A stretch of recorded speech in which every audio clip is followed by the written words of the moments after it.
इस कहानी को जरा ध्यान से सुनिएगा, क्योंकि यह कहानी आपके जीवन भर काम आएगी। नमस्कार दोस्तों, अंश मजूमदार यूट्यूब चैनल में आपका दिल से स्वागत है। कल्पना कीजिए, जब जिंदगी में हर दरवाजा बंद हो जाए, उम्मीद का हर दीपक बुझ जाए और हर अपना पराया बन जाए। ऐसे समय में अंधेरा सिर्फ डराने के लिए नहीं, बल्कि सिखाने के लिए आता है। यह कहानी एक राजा की है जिसने सब कुछ खो दिया था। उसके अपने उसे छोड़ गए और उसका राज्य छिन गया। लेकिन अंधेरे में उसकी मुलाकात एक साधु से हुई। साधु ने उसे 3 परीक्षाओं का सामना करने को कहा। इन परीक्षाओं ने न सिर्फ राजा का जीवन बदला, बल्कि उसे सिखाया कि सबसे बड़ी ताकत भीतर की ताकत है। क्या राजा ने वो सबक सीखा जो उसे चाहिए था? क्या उसने अपना राज्य वापस पाया, या अंधेरे में ही खो गया? यह कहानी न केवल सुनने लायक है, बल्कि इसे समझने से आपकी जिंदगी का हर कठिन मोड़ आसान हो सकता है। इसे अंत तक जानिए, क्योंकि शायद यही कहानी आपके भीतर छिपी ताकत को जगाएगी। तो चलिए शुरू करते हैं इस अनोखी यात्रा को। बहुत समय पहले एक समृद्ध और शक्तिशाली राज्य था जिसका नाम संधानपुर था। इस राज्य के राजा महादेव सिंह अपनी बुद्धिमानी और साहस के लिए दूर दूर तक प्रसिद्ध थे। उनकी सेना मजबूत थी, राज्य में खुशहाली थी और प्रजा उनका सम्मान करती थी। लेकिन राजा महादेव के भीतर एक गहरी बेचैनी थी। वे हमेशा सोचते, क्या यह सब हमेशा रहेगा? अगर मेरी ताकत छिन जाए, मेरी सेना हार जाए या मेरे दुश्मन मुझे घेर लें तो क्या होगा? इस चिंता के कारण राजा रातों को सो नहीं पाते थे। वे चाहते थे कि कोई उन्हें ऐसा मार्ग दिखाए जिससे वे हर स्थिति में शांत और मजबूत रह सकें। एक दिन राजा के सबसे बड़े दुश्मन राजा विक्रमादित्य ने अचानक हमला कर दिया। यह हमला इतना तेज और अप्रत्याशित था कि महादेव सिंह की सेना बिखर गई। महल को घेर लिया गया और राजा को भागने पर मजबूर होना पड़ा। राजा महादेव सिंह अपने सबसे वफादार सैनिकों के साथ जंगलों में छिप गए। उनके पास कोई संसाधन नहीं बचे थे। जो राजा कभी बड़े बड़े भोज आयोजित करता था, अब भूखा था। उनके सैनिकों ने भी उनका साथ छोड़ दिया। राजा अब अकेला था और उसे लग रहा था कि सब खत्म हो गया। राजा कई दिनों तक जंगल में भटकते रहे। एक दिन वे थक कर एक नदी के किनारे बैठ गए। तभी उनकी नजर एक साधु पर पड़ी जो ध्यान में लीन था। साधु का चेहरा शांत था, मानो उसे दुनिया की कोई चिंता ना हो। राजा ने सोचा, शायद यह साधु मुझे मेरी समस्या का समाधान बता सके। वे साधु के पास गए और बोले, महात्मा, मैं एक राजा था, लेकिन अब मेरा सब कुछ खत्म हो गया है। मेरे पास न सेना है, न राज्य और न ही कोई उम्मीद। कृपया मुझे बताइए, जब सब रास्ते बंद हो जाएं, तब क्या करना चाहिए? साधु ने राजा की बात ध्यान से सुनी और मुस्कुराते हुए बोले, राजन, हर समस्या का समाधान आपके भीतर ही छिपा है, लेकिन इसे समझने के लिए आपको 3 परीक्षाएं देनी होंगी। राजा ने तुरंत हामी भर दी। साधु ने कहा, पहली परीक्षा है धैर्य की परीक्षा। इस जंगल में एक पुराने कुएं के पास जाओ। वहां 3 दिन और 3 रातें बिना हिले डुले ध्यान लगाओ। अगर तुम सफल हुए तो मैं तुम्हें पहली शिक्षा दूंगा। राजा ने सोचा, यह तो आसान है, और वे साधु के बताए स्थान पर चले गए। कुएं के पास राजा ने ध्यान लगाना शुरू किया, लेकिन पहले ही दिन उनके दिमाग में हजारों विचार आने लगे। भूख और प्यास ने उन्हें तोड़ने की कोशिश की। वे सोचने लगे, मैं एक राजा था और अब यहां जंगल में बैठा हूं। क्या यह सब व्यर्थ है? दूसरे दिन तेज धूप और मच्छरों ने उन्हें परेशान किया। तीसरे दिन तक उनका शरीर थक चुका था, लेकिन उन्होंने हार नहीं मानी। जब 3 दिन पूरे हुए, साधु वहां आए और बोले, राजन, तुमने पहली परीक्षा पास कर ली। याद रखो, धैर्य वह पहला कदम है जो हर बंद रास्ते को खोल सकता है। अगर तुम धैर्य रखोगे तो समय तुम्हारे लिए सही अवसर लेकर आएगा। साधु ने कहा, अब तुम्हें आत्मविश्वास की परीक्षा देनी होगी। पास के पहाड़ पर एक खतरनाक गुफा है, वहां जाओ और जो पहला खजाना मिले उसे लेकर आओ। लेकिन ध्यान रहे, रास्ता कठिन और डरावना होगा। राजा पहाड़ की ओर चल पड़े। रास्ते में उन्हें जंगली जानवर मिले। तेज हवाओं ने उन्हें रोकने की कोशिश की, लेकिन वे रुके नहीं। जब वे गुफा में पहुंचे तो वहां अंधेरा था। राजा ने अपने डर पर काबू पाया और गुफा के अंदर बढ़े। अंदर उन्हें एक पुरानी किताब मिली उस पर लिखा था, आपकी सबसे बड़ी शक्ति आपका आत्मविश्वास है। वे उस किताब को लेकर साधु के पास लौटे। साधु ने कहा, देखा राजन, आत्मविश्वास से तुमने अपने डर को हरा दिया। यही दूसरी कुंजी है जब सब रास्ते बंद हो जाएं। साधु ने कहा, अब अंतिम परीक्षा है, तुम्हें सहजता सीखनी होगी। जब जीवन अनिश्चित हो तो भी खुश और शांत रहना महत्वपूर्ण है। पास के गांव में जाओ, वहां एक गरीब किसान के साथ एक सप्ताह बिताओ और देखो कि वह अपनी समस्याओं का सामना कैसे करता है। राजा गांव में गए और किसान के साथ रहे। किसान बहुत गरीब था, लेकिन हर सुबह मुस्कुराकर अपना काम करता था। एक दिन राजा ने किसान से पूछा, तुम इतने खुश कैसे रहते हो जबकि तुम्हारे पास कुछ भी नहीं है? किसान ने मुस्कुराते हुए कहा, महाराज, जीवन में सब कुछ स्थायी नहीं है। दुख हो या सुख, दोनों ही बीत जाएंगे। अगर मैं दुख में डूबा रहूं तो खुशी को कैसे पहचानूंगा? यह सुनकर राजा को जीवन का सबसे बड़ा सबक मिला। राजा साधु के पास लौटे और बोले, महात्मा, मैं अब समझ गया हूं, धैर्य, आत्मविश्वास और सहजता, ये 3 गुण ही मुझे हर परिस्थिति में मजबूत बनाएंगे। साधु ने मुस्कुराते हुए कहा, अब तुम तैयार हो राजन, जाओ और अपने राज्य को फिर से प्राप्त करो। राजा ने साधु के आशीर्वाद से अपनी सेना को इकट्ठा किया, अपने आत्मविश्वास और धैर्य से दुश्मनों का सामना किया और अंततः अपने राज्य को फिर से हासिल कर लिया। राजा साधु के पास लौटे और बोले, महात्मा, मैं अब समझ गया हूं, धैर्य, आत्मविश्वास और सहजता, ये 3 गुण ही मुझे हर परिस्थिति में मजबूत बनाएंगे। इस कहानी से यह समझ में आता है कि जब सब रास्ते बंद हो जाएं, तो धैर्य, आत्मविश्वास और सहजता से आप हर परिस्थिति का सामना कर सकते हैं। चाहे जीवन कितना भी कठिन हो, समाधान हमेशा आपके भीतर ही छिपा होता है। जीवन में सत्य, करुणा और ज्ञान की खोज हमारे हर निर्णय को सही दिशा प्रदान करती है। भगवान बुद्ध की शिक्षाएं और उनकी प्रेरक कहानियां हमें यह सिखाती हैं कि हर समस्या का समाधान हमारे भीतर है।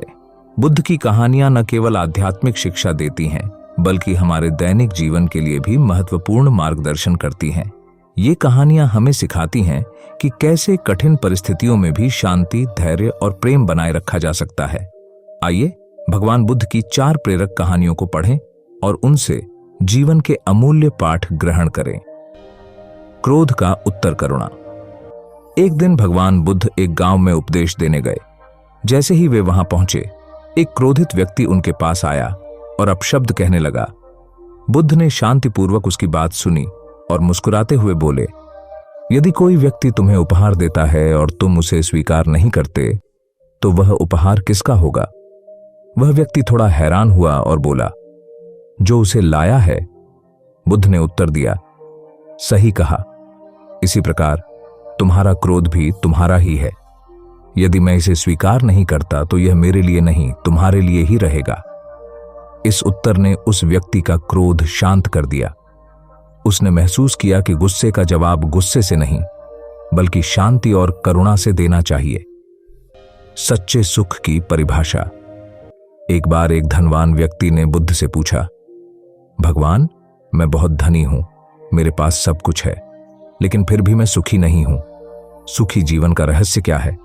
बुद्ध ने कहा, तुम्हारे पास जो कुछ है उसे दूसरों के साथ साझा करो।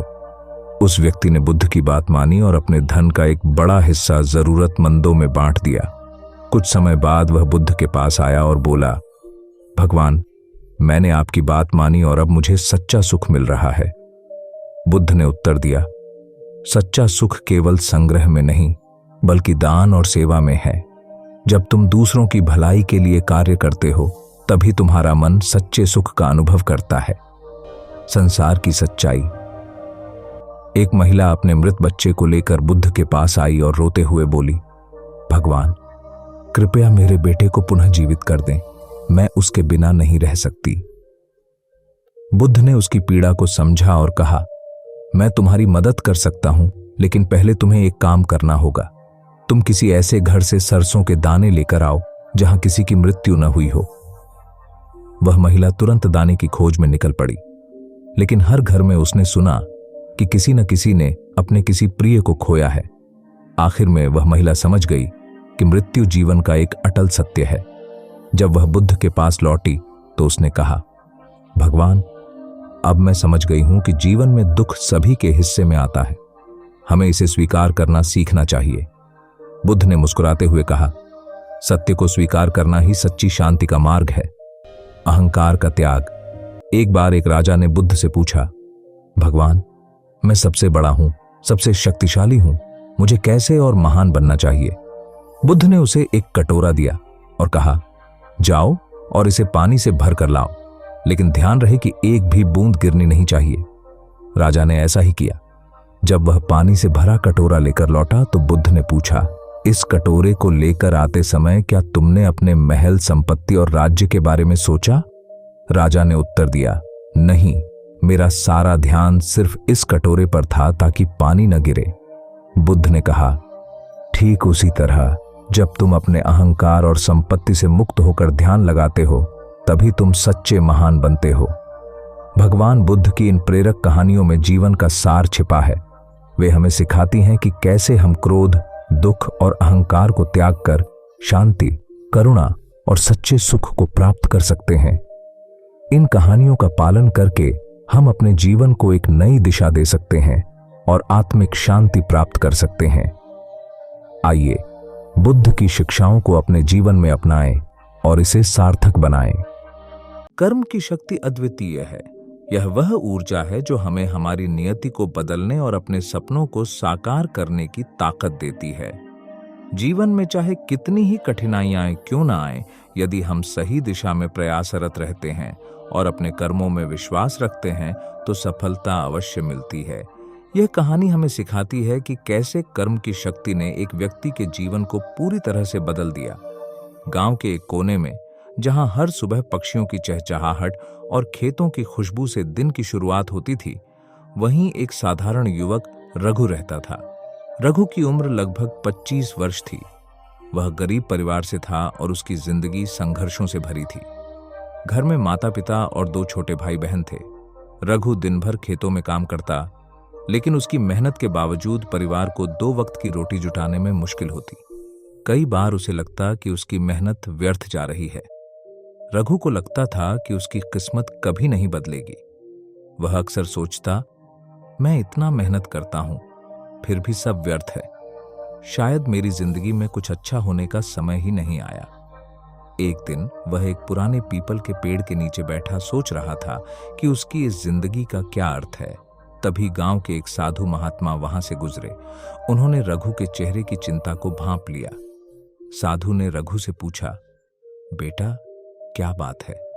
क्यों इतना परेशान लग रहा है? रघु ने अपने दिल की सारी बात साधु से कह दी। साधु मुस्कुराए और बोले, तूने कभी यह सोचा है कि तेरी मेहनत का फल क्यों नहीं मिल रहा? रघु ने उत्तर दिया, मैं नहीं जानता बाबा, शायद मेरी किस्मत ही खराब है। साधु ने गंभीर होकर कहा, कर्म ही किस्मत है। तेरा हर प्रयास तुझे तेरे लक्ष्य के करीब लाता है, बशर्ते तू सच्चे दिल से उसे अपनाए। कभी भी निराश मत हो। सही दिशा में किया गया प्रयास कभी व्यर्थ नहीं जाता। साधु की बात रघु के दिल को छू गई।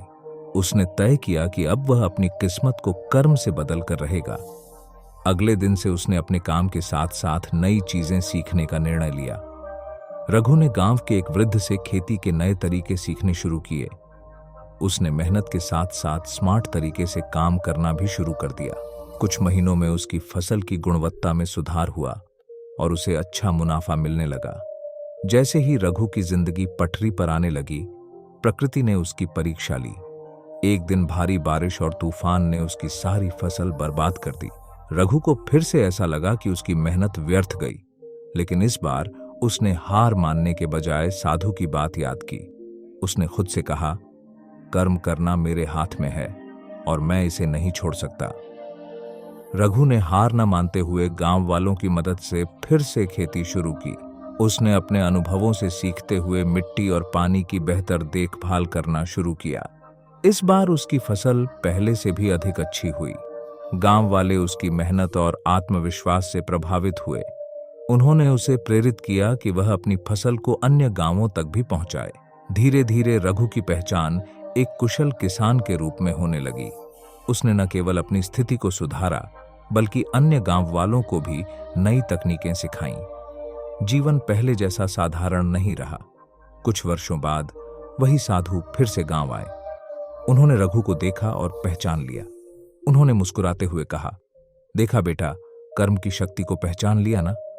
रघु ने साधु के चरणों में झुककर कहा, बाबा, आपकी बातों ने मेरी पूरी जिंदगी बदल दी। आपने मुझे कर्म का महत्व सिखाया। यह कहानी हमें सिखाती है कि परिस्थितियां कितनी भी कठिन क्यों न हो, हमें अपने कर्मों से कभी मुंह नहीं मोड़ना चाहिए। सही दिशा में मेहनत और निरंतर प्रयास ही हमारे जीवन को सफल बना सकते हैं। जीवन में सफलता का कोई शॉर्टकट नहीं होता। कर्म ही वह जादू है जो असंभव को भी संभव बना सकता है। इसलिए हमेशा अपने कर्मों पर विश्वास रखें और आगे बढ़ते रहें। 16वीं सदी में राजस्थान का मेवाड़ राज्य मुगल साम्राज्य के बढ़ते प्रभाव के सामने खड़ा था। अकबर ने लगभग पूरे भारत को अपने अधीन कर लिया था, लेकिन मेवाड़ का शूरवीर राजा महाराणा प्रताप अपनी स्वतंत्रता से समझौता करने को तैयार नहीं था। महाराणा प्रताप का जीवन, उनकी वीरता और संकल्प की कहानी आज भी हर भारतीय के लिए प्रेरणा का स्रोत है। अकबर ने कई बार महाराणा प्रताप को अपना अधीनस्थ बनाना चाहा। उसने सोचा कि अन्य राजाओं की तरह महाराणा प्रताप भी उसकी संधियों और सौदेबाजी से मान जाएंगे, लेकिन महाराणा प्रताप ने साफ शब्दों में कह दिया कि वह अपनी मातृभूमि को कभी गुलाम नहीं बनाएंगे। उन्होंने प्रण लिया कि चाहे कुछ भी हो जाए, वे अपने राज्य की स्वतंत्रता की रक्षा के लिए अंतिम सांस तक लड़ेंगे। 1576 में हल्दी घाटी के मैदान में वह युद्ध हुआ जिसने इतिहास में महाराणा प्रताप को अमर बना दिया। अकबर ने अपने सेनापति राजा मानसिंह के नेतृत्व में एक विशाल सेना भेजी थी, लेकिन महाराणा प्रताप अपने साहसी और चतुर रणनीति के दम पर उस सेना का सामना करने को तैयार थे। उन्होंने अपनी छोटी सी सेना के साथ वह वीरता दिखाई कि उनकी गाथा पूरे देश में फैल गई। हल्दी घाटी का यह युद्ध एक निर्णायक युद्ध था, जिसमें प्रताप की वीरता और उनके घोड़े चेतक की बहादुरी ने सभी को चकित कर दिया। युद्ध के दौरान जब महाराणा प्रताप पर संकट आया और उन्हें घेर लिया गया, तो उनका घोड़ा चेतक एक सच्चे साथी की तरह उन्हें बचाकर निकला। चेतक ने घायल होते हुए भी महाराणा प्रताप को युद्ध से सुरक्षित निकालने का प्रयास किया और अंततः अपनी जान गंवा दी। चेतक की वीरता और समर्पण महाराणा प्रताप के प्रति उसकी निष्ठा का एक अनमोल उदाहरण है। हल्दी घाटी के युद्ध के बाद महाराणा प्रताप को कई कठिनाइयों का सामना करना पड़ा। उन्हें अपने परिवार के साथ जंगलों में रहना पड़ा, जहां उन्होंने कठिन परिस्थितियों में भी हार नहीं मानी। उनका परिवार जड़ी बूटियों और जंगल के खाद्य पदार्थों से जीवन यापन करता था, लेकिन महाराणा प्रताप का संकल्प अडिग रहा। एक दिन उनकी बेटी ने भूख से तड़पकर रोटी मांगी, लेकिन महाराणा प्रताप के पास उसे देने के लिए कुछ नहीं था। यह देखकर उनके दिल में दर्द हुआ, लेकिन उन्होंने ठान लिया कि वह अपने राज्य और अपनी जनता के लिए स्वतंत्रता लेकर ही रहेंगे। इस कठिन समय में भी अकबर ने कई बार महाराणा प्रताप को संधि प्रस्ताव भेजे। अकबर ने उन्हें कई सुविधाओं और राज्य का प्रस्ताव दिया, परंतु महाराणा प्रताप ने उन्हें ठुकरा दिया। उनका जवाब था, मेरा सिर कट सकता है, पर मैं अपनी स्वतंत्रता का मोल नहीं लगा सकता।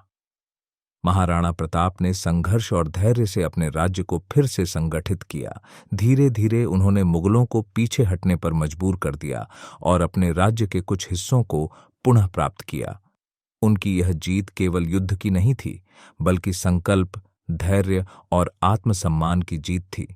महाराणा प्रताप ने हमें यह सिखाया कि परिस्थितियां चाहे कितनी भी कठिन क्यों न हों, संकल्प और आत्मबल से हम हर बाधा को पार कर सकते हैं। उनका जीवन हमें यह प्रेरणा देता है कि स्वतंत्रता और आत्मसम्मान के लिए किसी भी प्रकार का बलिदान छोटा नहीं होता। महाराणा प्रताप का यह संकल्प आज भी हर भारतीय के दिल में जिंदा है। उनके संघर्ष और वीरता की कहानी हमेशा हमें अपने कर्तव्यों के प्रति सच्चे और निष्ठावान बने रहने की प्रेरणा देती रहेगी।